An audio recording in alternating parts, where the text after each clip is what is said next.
students, welcome to virtual class of Municipal Corporation of Greater Mumbai Education Department. I am Mrs. Akshata Kale and today we will learn EVS.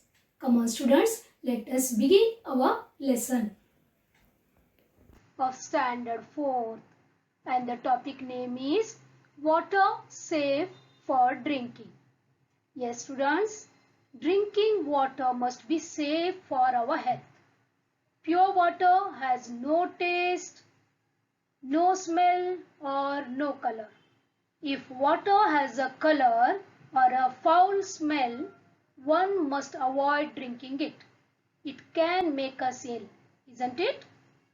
Okay, today let us learn how can we convert impure water into a potable water following different processes. Okay. Yes students, now we are going to make one experiment. Okay. Now I have taken a glass and water and stirrer.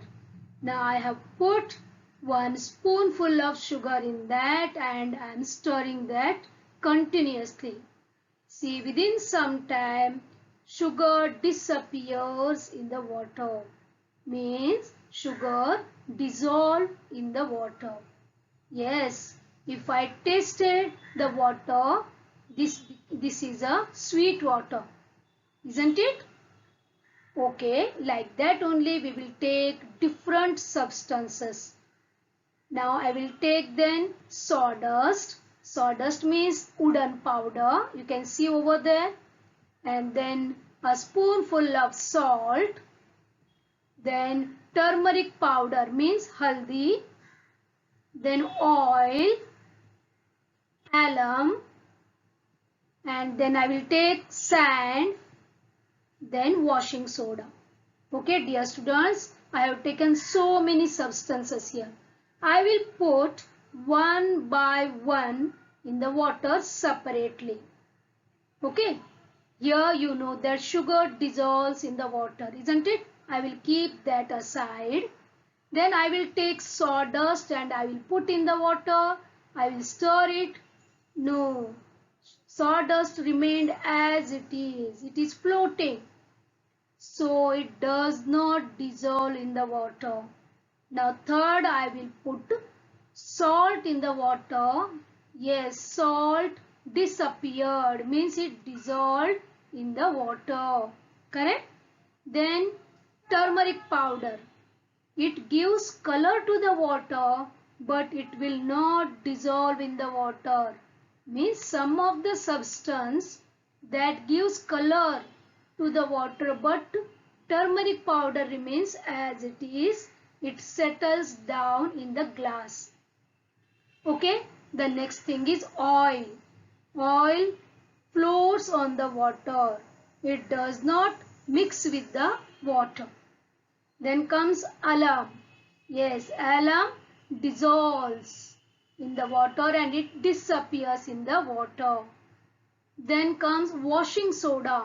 Here also when we put washing soda in the water and stir, then washing soda disappears. Means it again dissolved in the water. Then what about sand? Sand, you know that sand, it does not dissolve in the water. It remains as it is in the water. Yes students. Now from the given substances we made two different lists. Isn't it? Here sugar, salt, alum and washing soda, they dissolved in the water. Okay. Means they disappear in the water and so they are called, they dissolve in the water. And for here sawdust, sand, turmeric powder and oil, they does not dissolve in water. Got this ones? Means from this experiment we came to know that some substances dissolve in water while some substances do not. Okay? The substance that dissolves in water spreads throughout the water. When salt dissolves in water, the water in the container tastes salty. You know that when we put salt in the water becomes salty, isn't it? And when sugar dissolves in the water tastes sweet. Correct? Means, yeah, whichever substance we put in the water gives the taste of that substance. That is called solution. Solution. When a substance dissolves in water, a mixture of that substance and water is formed. This mixture is called the solution of that substance. See students, here, if I put sugar in the water, we get sugar solution. Okay? And if I put salt in the water, we get salt solution. And here water is called solvent. Okay, dear students, one more experiment we are going to do here. Now I have taken some different substances and I have taken a half jar filled with water. Now I am going to put all these materials one by one in the water. We will see what happens. Okay. Now first I will put groundnut shells in the water. See, please go on observing the happenings. Now next I will put coin in the water. Then I will put compass, metal compass in the water. Then I will put a stone, small stone in the water. Then I will put a iron nail in the water. Then eraser I put in the water. Next a little twig of a tree I will put in the water. Then a plastic scale or ruler I put in the water. Then pencil I will put in the water. Yes students, you can see here some materials, they are floating on the water and some materials they sink in the water. Can you see? Yes, here things that float are lighter than water. See students, here we can see a plastic ruler, groundnut shells, a little twig, a pencil. These substances, they are lighter than water. So they are floating on the water. Got this? And things that sink are heavier than water. Please see here the eraser, the metal compass, iron nail, see that 1 rupee coin and the stone. They are heavier than water, so they sink in the water. Got this students? Yes, by this experiment, what we understood? Yes, here some things float on water while some things sink in it. You know that lighter things float on water and the heavier things sink in the water. Got this?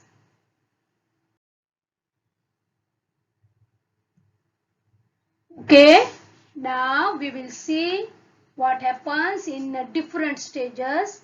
Here I have taken a muddy water. You can see here muddy water in the jar. Okay, now I will keep this one without touching for 4 to 5 hours. Can you see here? Slowly the mud particles moving down because they are heavier. Just now we did the experiment that in that we understood that the heavier particles move down or they sink, correct? And the lighter materials, they come up. You can see here small, the twigs or leaves, all they are floating on the water. Okay. Now again we will not touch, we will keep like that only. See now, the water is more clear than the earlier. And here also the heavy particles, they are sinking down. They are depositing at the bottom of the jar. Now after some time we can see like this. Here we can see the lighter rubbish or the twigs or the leaves, they are floating, and the heavy soil particles, they are settled down. So this process is called as settling. Got this ones? How we got clearer and transparent water from the muddy water. Okay, this process we have to follow to get the pure drinking water. But is it safe? No, because here we can see mud at the bottom of that jar and the floating lighter rubbish particles, they are floating in the water. So we have to follow the next step. Yes, dear students, after that we have to filter the water. Yes, now here we will take one funnel and we will take filter paper. Otherwise, we can take a cotton cloth folded into 4 layers. Okay, when we put water on that, the floating particles and the soil particles, they stay on the cloth and the clear water moves down and it collects in the beaker. Got this? Means we got a clear water. Yes, students, can you think, is this water suitable for drinking?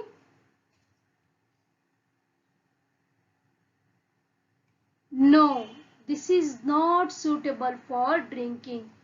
It is clear and transparent. Then also it is not suitable for drinking. Why? We will see. Yes, microorganisms are present in that clear and transparent water. Yes, what is the meaning of microorganisms? We will see new terms. Okay, micro means very, very small, and organism means a living thing. Together it make microorganism, means a living thing that cannot be seen by the naked eye or even with a magnifying glass. For this we need microscope to see this. See this. Microscope is an instrument for looking at very, very small things which we cannot see with our eyes or even through a magnifying glass. Yes, students, I think you have seen this microscope in your laboratory.